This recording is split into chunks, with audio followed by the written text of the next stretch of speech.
La gamification ou ludification, c'est le fait de transposer des mécaniques de jeu dans un domaine qui n'a pas de lien avec ce dernier. Ça passe souvent par des badges, de l'XP, des niveaux ou des classements, tout ça dans le but de motiver l'utilisateur. Il y a beaucoup de services qui utilisent ce procédé. Ça peut être les apps pour aider à apprendre une habitude ou celles pour apprendre une langue par exemple. D'ailleurs pour illustrer ce principe, je vais utiliser l'appli Duolingo qui intègre beaucoup de mécaniques du genre. Quand vous faites une séance sur l'app, vous gagnez de l'XP et en fonction de cette XP, vous êtes classé par rapport à d'autres utilisateurs. L'appli vous invite même à fixer un objectif quotidien.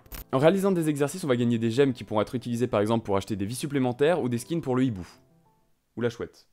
Je sais pas. Et est-ce que ça marche du coup?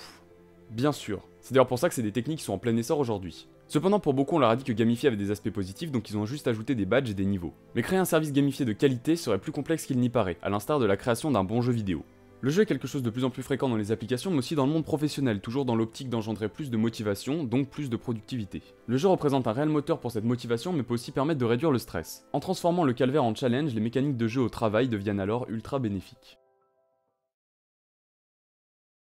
Le jeu est le travail de l'enfant. Grave erreur que de sous-estimer le jeu et de le dissocier du travail.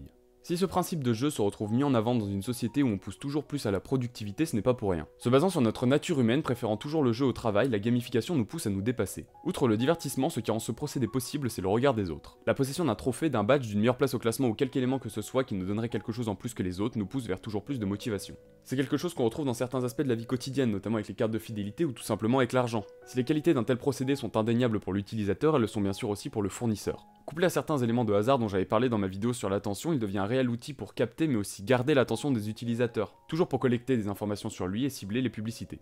Depuis le début de la vidéo, je présente la gamification comme un réel stimulant pour la productivité. Et bien c'est vrai, mais pas toujours. En fait, comme je disais, la gamification se caractérise souvent par des récompenses qu'on obtient quand on réussit à faire quelque chose, et cet aspect-là peut réellement être remis en question. En 1945, Karl Druckner crée le problème de la bougie. Il est composé d'une bougie et d'une boîte à punaises posées sur une table, et il est demandé de fixer la bougie au mur de manière à ce que la cire ne tombe pas sur la table. Mettez en pause maintenant si vous voulez trouver vous-même.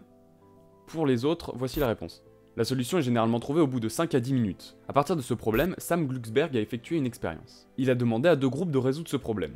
Au premier, il a dit qu'il les chronométrait pour obtenir le temps moyen pour trouver la solution. Au second, il a dit que les premiers à y arriver toucheraient une petite somme d'argent.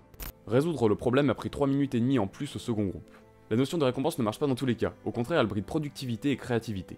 Plus tard, il a reproduit cette expérience, mais cette fois les punaises étaient hors de la boîte. Cette fois-ci, le second groupe a été largement plus rapide. Il en ressort donc que la motivation par récompense peut être un réel outil dans les tâches simples sans réel besoin de réflexion. Selon la théorie de l'autodétermination proposée par Edward Deci et Richard Ryan, il existerait 2 types de motivation, la motivation intrinsèque et la motivation extrinsèque. La motivation intrinsèque résulterait de l'accomplissement d'une action pour le plaisir seul ou l'intérêt qu'elle procure, tandis que la motivation extrinsèque résulterait de l'accomplissement d'une action en vue de la récompense que celle-ci peut permettre d'obtenir.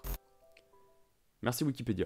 Et bien sûr, les procédés de gamification stimulent la motivation extrinsèque puisqu'on est motivé par une récompense. On peut d'ailleurs faire un parallèle avec l'argent, moteur de notre société actuelle, qui est un très bon exemple de motivation extrinsèque. Avec ces différents éléments, la gamification peut être montrée comme quelque chose de très performant, dans certaines situations, même si ce sont celles où la machine peut remplacer l'homme. Ça voudrait dire que ces moteurs sur lesquels nous avons construit nos sociétés ne marchent pas, ou plutôt sont dépassés, ne laissant aucune place à la créativité ou à la réflexion. Si certaines entreprises comme Google laissent leurs employés consacrer 20% de leur temps de travail au projet qu'ils veulent, ce n'est pas pour rien. En tenant compte du développement de la gamification, un futur avec des individus toujours plus dépendants de l'appât du gain et des mécaniques de jeu devient certes dystopique mais plausible. C'est un scénario qu'on retrouve dans l'épisode de Black Mirror 15 millions de mérites. Tout le monde doit travailler ou plutôt pédaler pour obtenir des récompenses comme par exemple des skins pour leur avatar. Dans un monde comme celui-ci, chaque travail serait caché derrière un jeu, ou plutôt un gain pour créer de la motivation. Chacun sera alors matrixé et conditionné par une motivation dont il n'est pas maître, à l'image du monde qui l'entourerait. Nous en sommes peut-être loin, mais si ce scénario devenait réalité, nous ne la verrions probablement plus cette réalité.